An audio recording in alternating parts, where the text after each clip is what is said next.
الحمد لله الحمد لله وكفى وسلام على عباده الذين اصطفى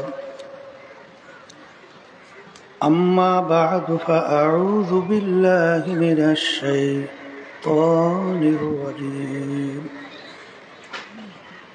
بسم الله الرحمن الرحيم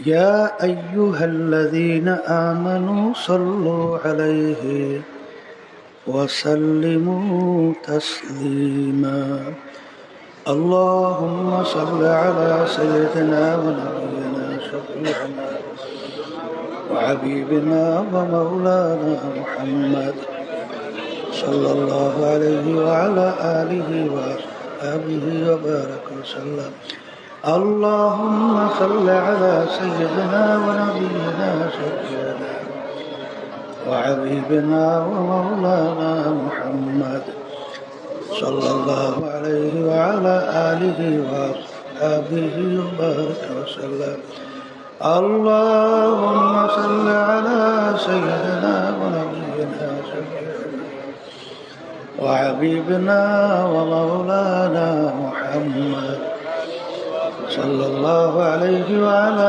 آله وأصحابه وبارك وسلم أعوذ بالله من الشيطان الرجيم بسم الله الرحمن الرحيم قل إن صلاتي ونسكي ومحياي ومماتي لله رب العالمين صدق الله العلي العظيم وقال رسول الله صلى الله عليه وسلم إنما الأعمال بالنيات আল্লাহ পাক রব্বুল আলামিনের দরবারে লাখো কোটি শুকরিয়া আদায় করতেছি। মহান রব্বুল আলামিন ঐতিহ্যবাহী চট্টগ্রাম চরমনায় নমুনায় 3 দিন ব্যাপী মাহফিলের আজকে প্রথম দিন কুরআনুল কারীম তেলাওয়াতের মাধ্যমে আনুষ্ঠানিকভাবে শুরু হলো। বলি আলহামদুলিল্লাহ। আল্লাহ কবুল করলে 3 দিন সোয়া দিন 3 পর্যন্ত মাহফিল চলতে থাকবে। অনেক উলামায়ে কেরাম কুরআন এবং হাদিসের থেকে গুরুত্বপূর্ণ আলোচনা রাখবেন। কয়েক বছর পর্যন্ত চরমনায় নমুনায় মাহফিল চলছে। আল্লাহ কবুল করছেন, এবছরও শুরু হয়েছে। কিন্তু মাঝখানে তালাশ করলে দেখবেন যারা আমাদের সঙ্গে অনেকে ছিল আজকে তারা দুনিয়াতে নাই।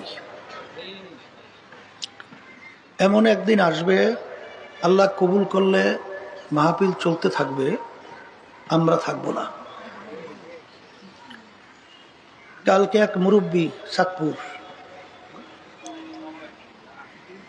অসুস্থ, আমাকে বলতেছিল, হুজুর দুনিয়ার থেকে তো বিদায় হয়ে যাওয়া লাগবে, কেউ থাকতে পারবে না, তবে হুজুর দোয়া চাই আল্লাহ যেন ঈমান সহকারে কবুল করে। আসলে বাস্তবতা হলো দুনিয়া থাকার জায়গা না, কেউ থাকতে পারে নাই, কোনোদিন পারবে না। আর আল্লাহ রাব্বুল আলামিন আমাদেরকে দুনিয়াতে পাঠিয়েছেন কেন? আখিরাতের স্থায়ী জিন্দেগির সম্বল সম্পদ কামাই করার জন্য। আর চরমনায় নমুনা বলা হয়। চরমনায় চতুর্পাশে নদী, মাঝখানে একটা দ্বীপের মতো। ওই নামটা আল্লাহ রাব্বুল আলামিন তামাম দুনিয়ার মধ্যে প্রশংসা সহকারে পরিচয় আল্লাহ ঘটাইয়া দিয়েছেন। আসলে চরমনাইতে কি হয়, এর নমুনা দেখার জন্যই, বোঝার জন্যই আসলে এই মাহফিলের ব্যবস্থা। চরমনায় সর্বপ্রথম মক্তব আকারে ওখানে প্রতিষ্ঠান শুরু করে গেছিলেন আমার আব্বাজান রহমাতুল্লাহি আলাই, তার নানা যান, তার নাম হলো আহসানুল্লাহ রহমাতুল্লাহি আলাই। দাদাজান রহমাতুল্লাহি আলাই তিনি চরমনার এই তরিকা, এই মাহফিল কার্যক্রম তিনি প্রথম প্রতিষ্ঠিত করে শুরু করে গেছেন। তার ধারাবাহিকতায় আমার আব্বাজান রহমাতুল্লাহি আলাই তিনি তার কার্যক্রম পরিচালনা করে আজকে তারা চরমনার জমিনে ঘুমায় আছে। তার ধারাবাহিকতায় কার্যক্রম এখনো চলছে। আমার আব্বাজান রহমাতুল্লাহি আলাই বলতে গেলে চরমনায় সব মাহফিলি এই আয়াত শরীফ বিশেষ করে তেলাওয়াত করতেন, আর এই হাদিস শরীফে তেলাওয়াত করতেন। যে চরমনার মূল উদ্দেশ্য, লক্ষ্যটা কি, এই মাহফিলের উদ্দেশ্য কি? অনেকে শুনছেন যে ওরস করে, যে তোমরা ওরসে যাবা। আব্বাজান রহমাতুল্লাহি আলাই বলতেন আমরা ওরস করি না। ওরস শব্দের অর্থ হলো খুশি, আনন্দ, ফুর্তি।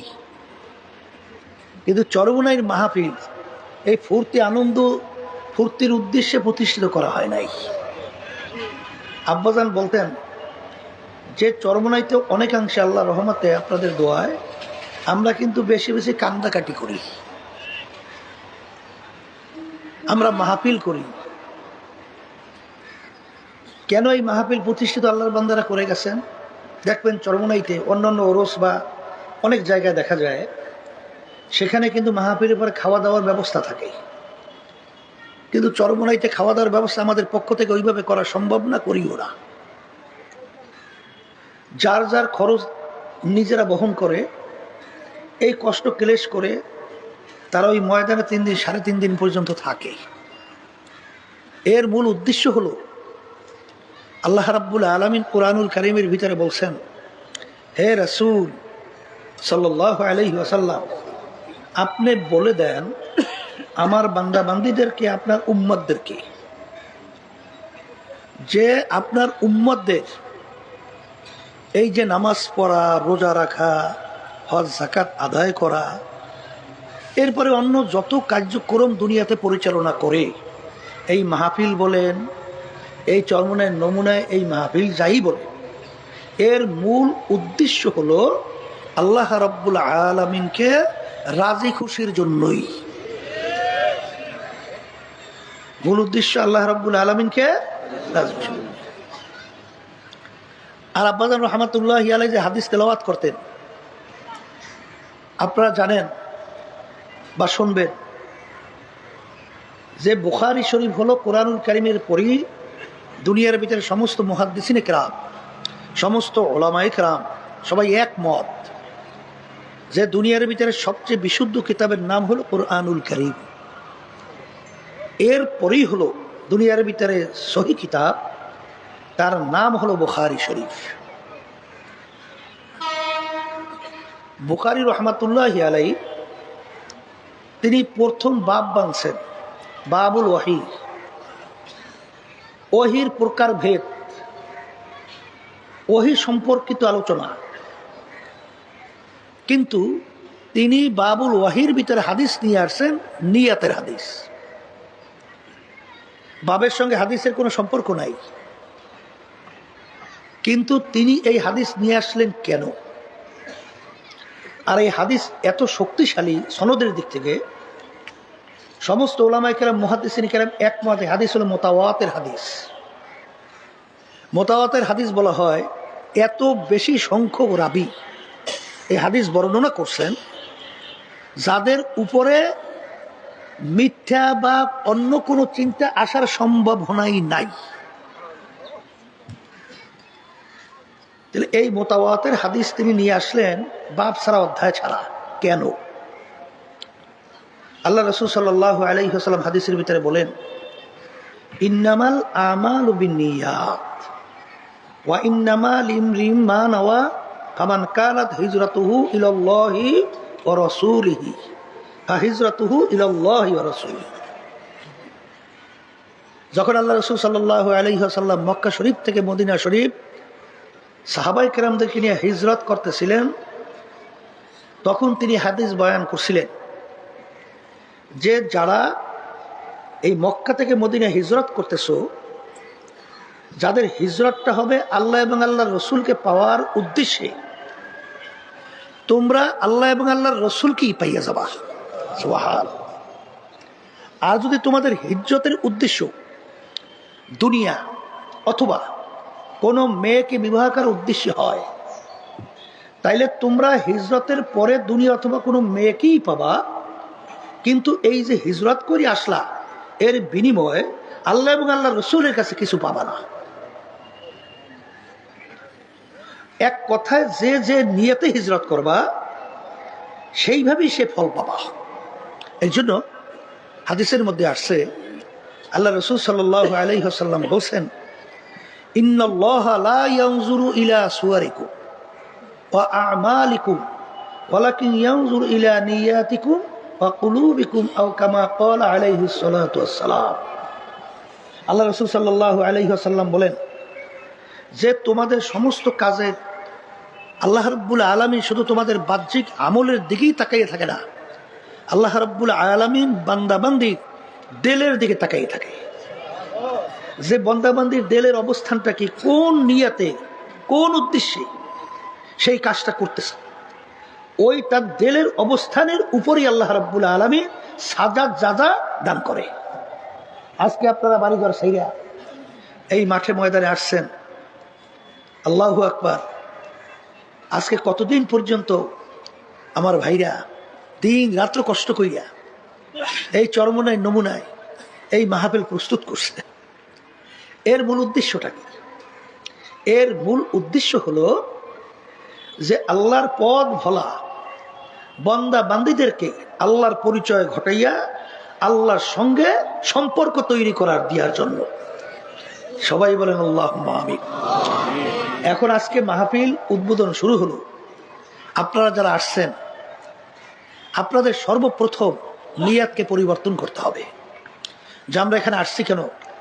যারা মাহফিলের ব্যবস্থা করছেন দিন রাত্র কষ্ট করিয়া, খাওয়া নাই ঠিক মতো, ঘুম নাই ঠিক মতো, এই ঠান্ডার মধ্যে রোদ্রের মধ্যে ঘর বাড়ি ব্যবসা বাণিজ্য সব কাজ ফেলাইয়া, এরপরে এই ঠান্ডার ভিতরে কালকে রাত্রেও দেখলাম কত ঠান্ডা, এর ভিতরে আপনারা এই যে মাহফিলের ব্যবস্থা করছেন, উদ্দেশ্য হবে একমাত্র কাকে রাজি খুশি করা। যদি এই উদ্দেশ্যে আপনারা এখানে আইসা থাকেন আর সবকিছু কইরা থাকেন, তাইলে আল্লাহ রাব্বুল আলামিন বলেন, ওয়াল্লাযীনা জাহাদু ফীনা লানাহদিয়ান্নাহুম সুবুলানা ওয়া ইন্নাল্লাহা লামাআল মুহসিনিন। হে আমার বান্দা বান্দীরা, তোমরা যদি আমাকে পাওয়ার উদ্দেশ্যে তোমরা যদি এই মাহফিলে আইসা থাকো বা মাহফিলের ব্যবস্থা কইরে থাকো, যত বিপদ মুসিবত আপদ তোমাদের সামনে আসুক না কেন, আমরা অনেক সময় বলি পাহাড় পরিমাণ মুসিবত যদি তোমাদের সামনে আসে, তোমাদের কোনো চিন্তা নাই। আল্লাহ রাব্বুল আলামিন বলেন, আমার পর্যন্ত পৌঁছার জন্যে আমি তোমাদের জন্য বহুত রাস্তা খুইলা দেব। একটা দুইটা না, সবুলা না, বহুত রাস্তা খুলবে। আল্লাহ রাব্বুল আলামিন যে কিভাবে রাস্তা খুলবেন তার পর্যন্ত পৌঁছার জন্যে, এটা আপনার আমার জেহেনে ব্রেনে ধরবেও না। কলে তা কেমন? ইউসুফ আলাইহিসসালামের নাম শুনছেন, নবীর নাম শোনেন নাই? ইউসুফ আলাইহিসসালাম কি বিবি জুলাইখা 7টা দরজার ভিতরে তালা মারি আটকাইছিল না? এই দরজাও 7টা, তালাও মারছে কয়টা? 7টা। জুলাইখা বলতেছিল, ইউসুফ এখন আমার কথা তো মানতে হবে, এখন বেরোনোর কোনো সুযোগ নাই, দরজাও 7টা, তালাও মারছি 7টা। কিন্তু ঈসা আলাইহিসসালাম দুনিয়ার কোনো যুক্তিতে, দুনিয়ার কোনো দিক থেকে বের হওয়ার মতো কোনো সুযোগ আছে? কিন্তু তিনি ওই চিন্তা না কইরা আল্লাহর উপরে তাওয়াক্কুল কইরা তিনি দৌড় মারছিলেন। দৌড় মারার সঙ্গে সঙ্গে আল্লাহ রাব্বুল আলামিন 7টা দরজা তালা মারা টাস টাস করে খুলে দিছিল। নবী বের হয়ে চলে গেছে, তালামারি আটকাই রাখতে পারছে? বলেন পারছে? তাহলে আল্লাহ বলতেছে, আমার উপরে তাওয়াক্কুল কইরা আমাকে পাওয়ার উদ্দেশ্যে নিয়াত সহি কইরা যদি রাস্তায় তোমরা নামতে পারো, তাহলে তোমাদের জন্য যত বিপদ মুসিবত সামনে আসুক, রব্বুল আলামিন ওয়াদা করতেছেন আমি জিম্মা নিলাম তোমাদের জন্য বহুত রাস্তা খুলে দেব। যারা এই মাহফিলে আসছেন আল্লাহকে রাজি খুশির উদ্দেশ্যে, আল্লাহকে পাওয়ার উদ্দেশ্যে, যত বিপদ মুসিবত থাকুক আল্লাহ রাব্বুল আলামিন তার পর্যন্ত পৌঁছার সব ব্যবস্থা আল্লাহ করে দেবে। এই জন্য আমার ভাইদেরকে বলবো, পর্দার আড়ালে মা বোনরা যারা শুনতেছেন, যদি কারো কোনো নিয়াত ভিন্নতা থাকে, দুনিয়ার কোনো উদ্দেশ্য থাকে, আমি প্রথম 3 দিন সোয়া 3 দিন এই মাহফিলের উদ্বোধনী বয়ানে আমি আমার ভাইদেরকে, পর্দা আড়ালে মা বোনদেরকে এবং যারা পরিচালনা করতেছেন সকলকে, যারা বয়ান রাখবেন সকলকে আমি বিশেষ করে অনুরোধ করব, আমাদের নিয়াতকে আমরা পরিবর্তন করি। আমরা যাহা কিছু করতেছি আসছি সব কাকে রাজি খুশির উদ্দেশ্যে। যদি এই নিয়াতে বসতে পারি, শোনেন আল্লাহ রাব্বুল আলামিন দুনিয়াতে আমাদেরকে পাঠাইছেন, রেজেকের জিম্মাদার কে নেছেন? বলেন না আল্লাহ নেছেন না? কিন্তু আমাদের দায়িত্ব কর্তব্য হলো সাধ্য অনুযায়ী চেষ্টা করা লাগবে। কিন্তু সব ব্যবস্থাপনা কে করবে? আল্লাহ করবে। তাহলে আমরা দুনিয়ার যে বিভিন্ন ঝামেলা, দুনিয়ার যে বিভিন্ন মোহ, বিভিন্ন দুনিয়ার যে দুশ্চিন্তাগুলো, এগুলো সব চিন্তা পরিবর্তন করিয়া আমরা নিয়াত করব, মালিক মাঠে যখন নিয়েই আসছো, তোমার সঙ্গে সম্পর্ক তৈরি না করিয়া, তোমার ওলি না বানাইয়া আমাদেরকে মাঠ থেকে ফেরত দিও না। যদি এই নিয়াত এবং দোয়া করতে পারি, আল্লাহ রাব্বুল আলামিন তো ওয়াদা করছেন, উদউনি আস্তাজিব লাকুম, হে আমার বান্দা বান্দি, তোমরা আমার কাছে চাবা, চাওয়া অনুযায়ী আমি তোমাদেরকে ব্যবস্থা করে দেব, অর্থাৎ তোমাদের ডাকে আমি সাড়া দেব। এই জন্য আমার ভাইদেরকে বলবো, পর্দা আলে মা বোনরা যারা শুনতেছেন, মামলা দুইটা, একটা হলো দুনিয়ার মামলা, আর একটা হলো আখিরাতের মামলা। বলেন কয় মামলা? কয় মামলা? 2 মামলা, একটা দুনিয়া এবং আখিরাতের মামলা। দুনিয়া সম্পর্কে এই যারা ইমানদার মুসলমান, তাদের তো সেইভাবেই গুরুত্ব বোঝা লাগবে, বিশ্বাস করা লাগবে। কথা ঠিক কিনা?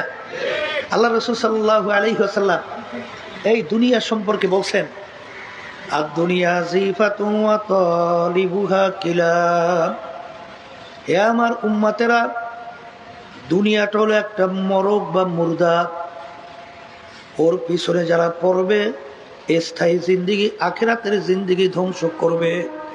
আল্লাহ রাসূল সাল্লাল্লাহু আলাইহি ওয়াসাল্লাম বলেন, ওরা হলো দুনিয়ার কুকুরের দল। কিসের দল? আবার বলেন না। পানির ভিতর থেকে মরক ভাইসা যায়, ওর পিছনে কিন্তু কোনো মানুষের দল দৌড়ায় না, ওর পিছনে দৌড়ায় কুকুর। কখন মরক নদীর কিনারায় আসবে, ও সেইরা ফাইরা তারপর মরক খাবে। ঠিক আল্লাহ রাব্বুল আলামিন এবং আল্লাহ রাসূল সাল্লাল্লাহু আলাইহি ওয়াসাল্লামের কাছে দুনিয়া এবং দুনিয়ার যত সম্পদ আছে, এক হাদিসের ভিতরে আসছে, কাবাউদাতের, একটা মশা মাছির পাখনার মতো দুনিয়ার অবস্থান আল্লাহর কাছে। মশা মাছির পাখনার কি মূল্য? কোনো মূল্য আছে? লক্ষ লক্ষ মশার পাখনা একত্রিত কইরা যদি আপনি বাজারে নিয়ে যান, ও কিন্তু 1 পয়সাও বিক্রি হয় না। হয়? কিন্তু আল্লাহ রাব্বুল আলামিন এই মশা মাছির পাখনার সঙ্গে কেন তুলনা করলেন? কারণ আল্লাহ রাব্বুল আলামিন হইলেন খালেক। তিনি 18,000 কম বেশি মখলুকাত সৃষ্টি করছেন। এর ভিতরে ছোট্ট একটা মখলুক, তার নাম হলো মশা। যদিও নাকি দেখা দৃষ্টি দেওয়ার কোনো মূল্য নাই, কিন্তু যেহেতু আল্লাহ সৃষ্টি করছেন, সেহেতু তার কাছে তো একটা মূল্য আছে। কথা ঠিক না ভাই? এই জন্য আল্লাহ রাব্বুল আলামিন মশা মাছির পাখনার সঙ্গে তুলনা করলেন, যে দুনিয়া এবং দুনিয়ার ভিতরে যত সম্পদ, আল্লাহর কাছে একটা মাছি মশার পাখনার মতো। এই আল্লাহর বান্দারা, পর্দা আলে মা বোনেরা, মামলা কিন্তু 2 প্রকার, একটা হলো দুনিয়ার মামলা, আর একটা হলো আখিরাতের মামলা। দুনিয়ার ব্যাপারে শুনাইলাম আল্লাহ এবং আল্লাহর রসুলের কাছের মূল্য, একটা মাছি বা মশার পাখনার মতো। আর আল্লাহর হাবিব বলেন দুনিয়ার হইল একটা মরগের মতো, এই মরগের পিছনে যারা পড়বে তারা হলো দুনিয়ার কুকুরের দল। এই জন্য আমার বাজানদেরকে বলবা, কিতাবের ভিতরে আসে যে বর্তমান যুগে আমরা যদি সাহাবায়ে কেরামদেরকে দেখতাম তাইলে আমরা মন্তব্য করতাম এগুলো সব পাগলের দল। আর যদি সাহাবায়ে কেরাম আমাদেরকে দেখতেন তারা হয়তো বা মন্তব্য করতে এগুলো সব দুনিয়াদার কাফেরের দল। জোরে বলেন কথা ঠিক না বেটে? কারণ আমিনু কামা আমানান নাস, আল্লাহ রাব্বুল আলামিন বলেন তোমাদের ঈমান, তোমাদের বিশ্বাসের ধরনটা হবে সাহাবায়ে কেরামদের যেভাবে ঈমান এবং তাদের ধরনটা ঈমানের যেভাবে ছিল। তাদের কাছে দুনিয়া এবং দুনিয়ার কোনো মূল্যই ছিল না। কিন্তু আজকে বর্তমানে এক শ্রেণী আমার বাজানরা, পর্দার আড়ালের মা বোনেরা, তাদের অনেকাংশে কার্যক্রম, চালচলন, কথাবার্তা দেখলে শুনলে মনে হয় যে দুনিয়াটাই হলো মুখ্য, আখিরাত হইল ফজলা বা অতিরিক্ত। কি বলেন কথা ঠিক না বেঠে? এই জন্য আমার ভাইদেরকে বলবো, পর্দা আলে মা বোনদেরকে বলবো, বাজান ভালো করে বসতে হবে। তারপর কিন্তু দুনিয়ার থেকে বিদায় নিয়ে কবরে যাওয়া লাগবে। দুনিয়া আল্লাহর হাবিব বলেন মরগের মতো, এর পিছনে যারা পড়বে আখিরাতকে স্থায়ী জিন্দেগি ধ্বংস করবে তারা হইল কুকুরের দল। বাজান দুনিয়া সম্পর্কে একটু চিন্তা মোরাকাবা করেন। আসলে ক্ষণিকের জিন্দেগি। সেদিন কারো ঢাকা ঢুকতেছি বাজান, হঠাৎ একটু আগে শুনলাম হঠাৎ টোলের ভিতরে একটা গাড়ি এসে অন্য গাড়িগুলোর পর আক্রমণ, মানে অ্যাক্সিডেন্ট করলো। জায়গায় প্রায় ৬-৭ জন লোক নাই। আসলে কে কোন সময় কিভাবে রওনা করবে এটা কিন্তু তোমারও জানা নাই, আমারও কিন্তু জানা নাই। দুনিয়ার থেকে একদিন কিন্তু যাওয়া লাগবে। আর দুনিয়াতে আল্লাহ আমাদেরকে পাঠাইছেন আখিরাতের সম্বল সম্পদ কামাই করার জন্যে। আমার বাজানদেরকে বলবো, পর্দা আলে মা বোনদেরকে বলবো, আজকে মুসলমানের ঘরে জন্মগ্রহণ কইরা অনেক অংশে আমাদের কার্যক্রম দেখা যায় বাজান দুনিয়াকে আমরা এমন অগ্রাধিকার দেই, আখিরাত মনে হয় যেন আমাদের কাছে অতিরিক্ত। আমার দাদাজানের কথা শুনছিলাম, আব্বাজান বলছিলেন, হে আল্লাহর বান্দারা, পর্দার আড়ালে মা বোনেরা, মাঝে মাঝে একটু নিরিবিলি মোরাকাবা চিন্তা করো। কিয়ামতের ময়দানে তুমি প্রথম স্তরে বেহেশতে যাবা না কিছুদিন জাহান্নামের আগুনে জ্বলার পরে বেহেশতে যাবা, তুমি কিভাবে বুঝবা? তোমার সামনে দুইটা কাজ এসে গেছে, একটা হলো আখিরাতের আর একটা হলো দুনিয়ার। আখিরাতের কাজটাও জরুরি, ওদিকে দুনিয়ার কাজটাও জরুরি। তখন তোমার কোন কাজটা অগ্রাধিকার দাও? তখন তুমি যদি আখিরাতের কাজের অগ্রাধিকার দাও, দুনিয়ার কাজ পরে করো, তাইলে আল্লাহর ফজল ও করমে আশা করা যায় তুমি কিয়ামতের ময়দানে প্রথম চোটে মাওলার বেহেশতে ঢুইকা যাওয়া। আর ওই সময় যদি তুমি দুনিয়ার কাজকে অগ্রাধিকার দাও, আখিরাত কাজকে তুমি পিছনে রাখো, তাইলে আল্লাহ মাফ করুক যে কিছুদিন জাহান্নামের আগুনে জ্বইলা তারপর বেহেশতে যাওয়া লাগে নাকি। এই জন্য আল্লাহর ওলিদের ইতিহাস পড়লে দেখবেন, সাহাবায়ে কেরামদের ইতিহাস পড়লে দেখবেন, তারা সবসময় আখিরাতকে অগ্রাধিকার দিত। দুনিয়া যেহেতু, আখিরাত দুনিয়া ছাড়া কামাই করা যায় না, কিন্তু দুনিয়াও লাগবে, কিন্তু আখিরাতের চেয়ে অগ্রাধিকার পাবে না। কিন্তু বাজানদেরকে বলবো, পর্দা আলে মা বোনদেরকে বলবো, আসলে আমরা চিন্তাও করি না, মোরাকাবাও করি না, এর জন্য দুনিয়ার ব্যাপারে গুরুত্ব কমে না, আখিরাতের ব্যাপারে গুরুত্বও বাড়ে না। কিন্তু ভালো করে মনকে বোঝাও, আর দুনিয়া দারুল মেহনে ওয়াল বালা, দুনিয়াটা হলো বালা মুসিবতের জায়গা, কষ্ট ক্লেশের জায়গা। এখানে কেউ কোনোদিন শান্তি পায় না, কেউ কোনোদিন পাবে না। এই রৌদ্র, এই গরম, এই ঠান্ডা, এই আল্লাহু আকবার, এই শীত, এই ছেলে কথা শোনে না, মেয়ে কথা মানে না, স্ত্রী কথা শোনে না, স্বামী কথা মানে না, রোগ ব্যাধির কোনো শেষ নাই, শত্রু মিত্রুর অভাব নাই। এরকম করতে করতে একদিন ঘোষণা হবে অমুকে আর দুনিয়াতে নাই। একবার যদি দুনিয়ার পরিচয় তোমার আমার ভিতরে জমে, তখন ওই দুনিয়ার সম্পর্কে তোমার আমার আগ্রহ একেবারে কমবে। আর আখিরাতের পরিচয় যদি একবার তোমার আমার ভিতরে আল্লাহর ফজলে ঢোকে, তখন আখিরাতের গুরুত্ব তোমার আমার কাছে অনেক বাড়বে।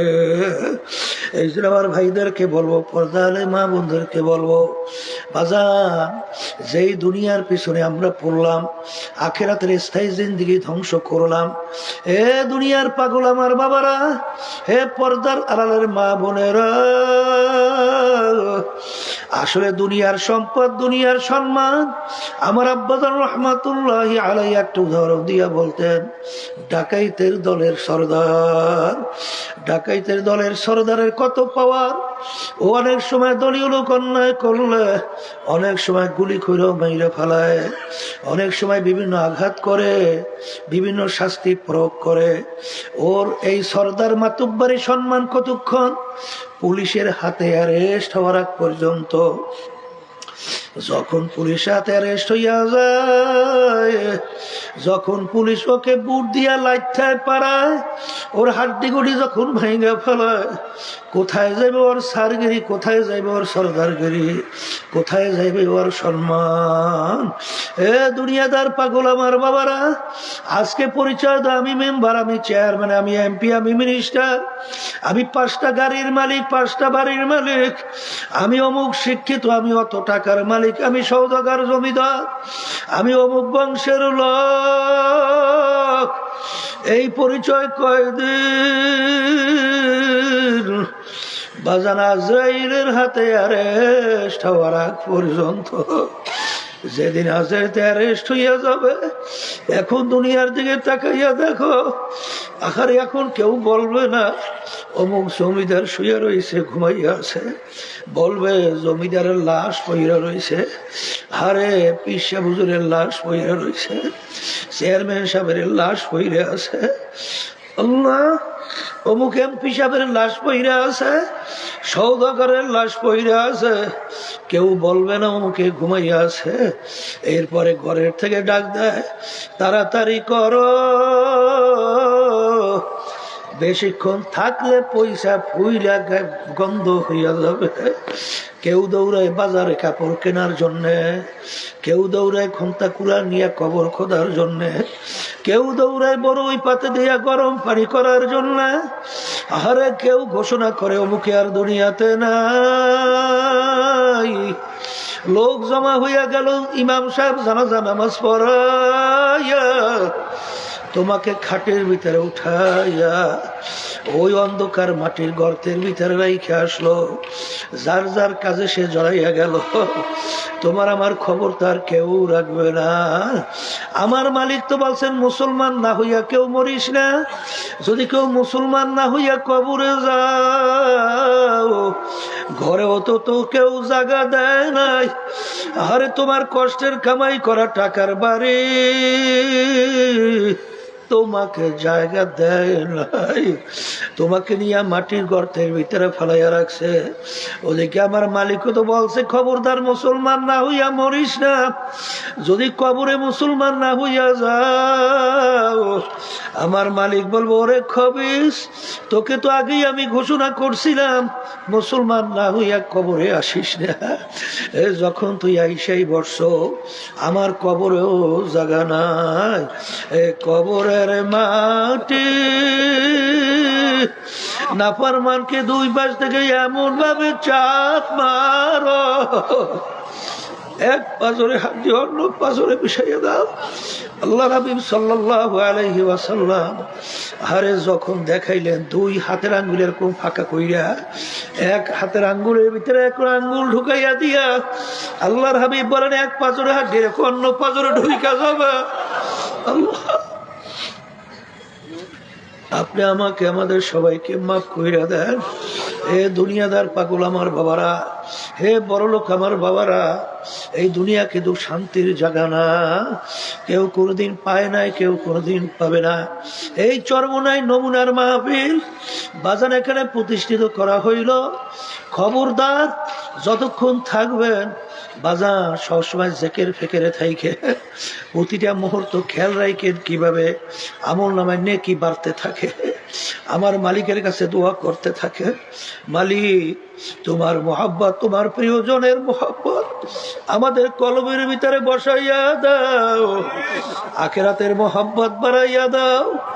মালিক দুনিয়ার মোহাব্বত কমাইয়া তোমার পাগল না বানাইয়া কবরে নিও না, এখান থেকে ফেরত দিও না। বাজান যতক্ষণ থাকবেন প্রতিটা মুহূর্ত খেয়াল থাকবে আমল নামায় যেন নেকি বাড়তেই থাকে, কারণ এই সুযোগ তো সবসময় আসবে না।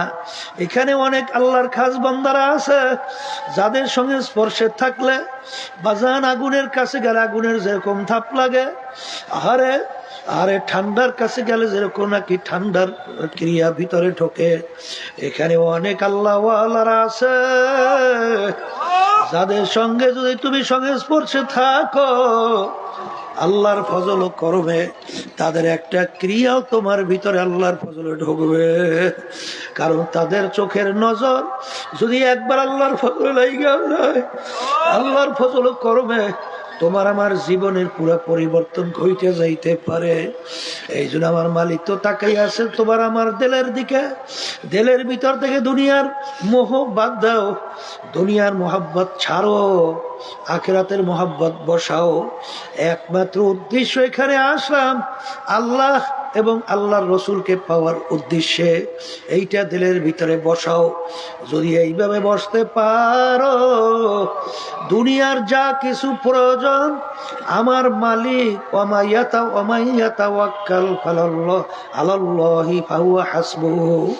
আমার মালিকই বান্দা বান্দির জন্য যথেষ্ট হইয়া যাবে। আল্লাহুম্মা আমিন। এ পর্দালে মা বোনেরা হাত উঠাও, মালিকের দরবারে কান্দো আর মাফ চাও। আল্লাহ আমার মালিক তো দিলের দিকে তাকাইয়া রয়েছে। আরে যদি আমার মালিকের কাছে চাইতে পারো, মালিক তোমার অলি না বানাই এখান থেকে আমাদেরকে ফেরত দিও না। আমার মালিক তো জফুল কালাম আল্লাহর হাতে, মুহূর্তের মধ্যে তোমার আমার দিলকে ঘুরাইয়া আমার মালিক তোমার আমার দিলকে আল্লাহ মুখী কইরা দিতে পারে। আল্লাহ আল্লাহ আপনি তাকাইয়া দেখে মালিক আপনার বান্দারা কিভাবে কান্দে। ইয়া আল্লাহ ইয়া আল্লাহ, আল্লাহ আমাদের ছেলেও মরে রইবে, গুনাহ করে বসছি, মাফ করে দেন গো মাওলা, মাফ করে দেন। আল্লাহর বান্দারা জোর করে কাঁদতে পারেন না, চোখে পানি ছেড়ে কান্দো কান্দো। আমার মালিক বান্দা বান্দির চোখের পানি সহ্য করতে পারে না, গুনার কথা মনে করো, দুই চোখের পানি ফেলাইয়া কান্দো। আরে যদি কান্না কাঁদতে পারো আমার মালিক তোমার আমার দিলকে আল্লাহ মুখী কইরা দিতে পারে। আল্লাহ এই সর্বনায় নমুনা মাহফিলকে আপনি কবুল করে না, হেদায়েতের জরিয়া বানায়া দেন, বিবাদ আবার থেকে হেফাজতে রাখে। আল্লাহ যারা আমরা আসছি আসবে আসতেছে তা আপনার ওলি না বানায় কাউকে ফেরত দিয়েন না। আল্লাহ সর্বদিক থেকে আপনি হেফাজত রাখিয়েন। পর্দা আলে মা বোনদেরকে আপনার খাস বান্দি না বানাইয়া ফেরত দিয়েন না। আল্লাহ শাহেকদের রুহানি ফয়েজ ও বরকত নসিব কইরেন। আল্লাহ সব আপনাদের সফলতা করলাম, তো আমাকে কবুল করেন। আল্লাহ এখানে যারা আলোচনা রাখবে সবাইকে ক্লাস নিয়ে আপনার রাজি খুশির উদ্দেশ্যে আলোচনা করার তৌফিক দান করিলেন। সুবহান রাব্বিকা রাব্বিল ইজ্জাতি আম্মা ইয়াসিফুন ওয়া সালামুন আলাল মুরসালিন ওয়ালহামদুলিল্লাহি রাব্বিল আলামিন।